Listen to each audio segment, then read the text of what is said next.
Laparoscopy হলো এমন একটি চিকিৎসার পদ্ধতি যার দ্বারা আপনার পেলভিসের বর্তমান অবস্থার নির্ধারণ করতে পারি আমরা এবং সেই অনুযায়ী চিকিৎসার পরিকল্পনা করতে পারি।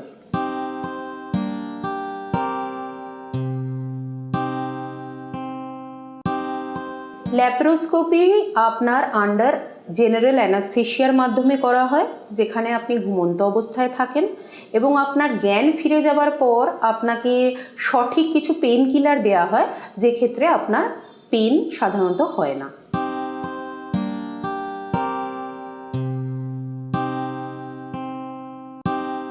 ল্যাপ্রোস্কোপির সাধারণত কোনো রকমেরই সাইড এফেক্ট থাকে না, কিন্তু জেনারেল অ্যানাস্থেশিয়া আপনার ক্ষেত্রে কী ধরনের প্রভাব ফেলছে সেক্ষেত্রে কিছু কিছু কমপ্লিকেশন হতে পারে।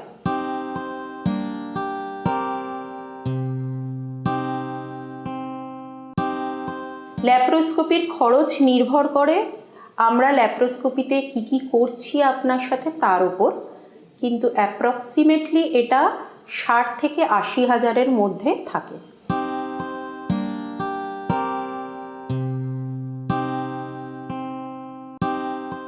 ল্যাপ্রোস্কোপি প্রসিডিওরের 3 দিনের পর আপনি আপনার স্বাভাবিক জীবনযাত্রায় যুক্ত হতে পারেন।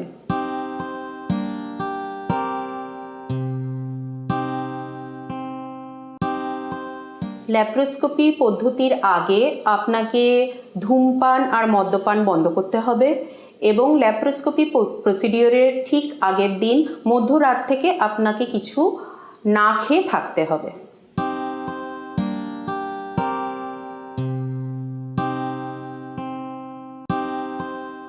ল্যাপ্রোস্কোপি করার ঠিক অব্যবহিত পরে আপনি হালকা যে কোনো ধরনের কাজ করতে পারেন, সহবাস করতে পারেন। সাধারণত শরীরচর্চা করা, জিমে যাওয়া, অ্যারোবিক্স করা, এগুলো সাধারণত আপনি করতে পারবেন না।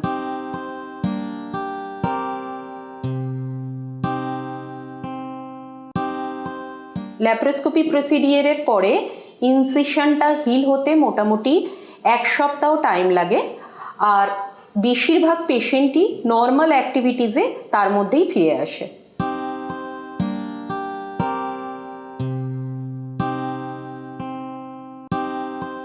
ল্যাপ্রোস্কোপি কার করছি আমরা, সেই মহিলার বয়স কত এবং আমরা ল্যাপ্রোস্কোপিতে কি কি পেলাম তার ওপর নির্ভর করে আপনার গর্ভধারণের ক্ষমতা।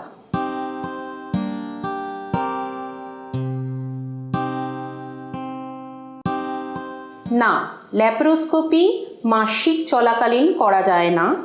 মাসিক শুকোনোর পর মোটামুটি 7 থেকে 16 দিনের মধ্যে আমরা ল্যাপ্রোস্কোপি করে থাকি।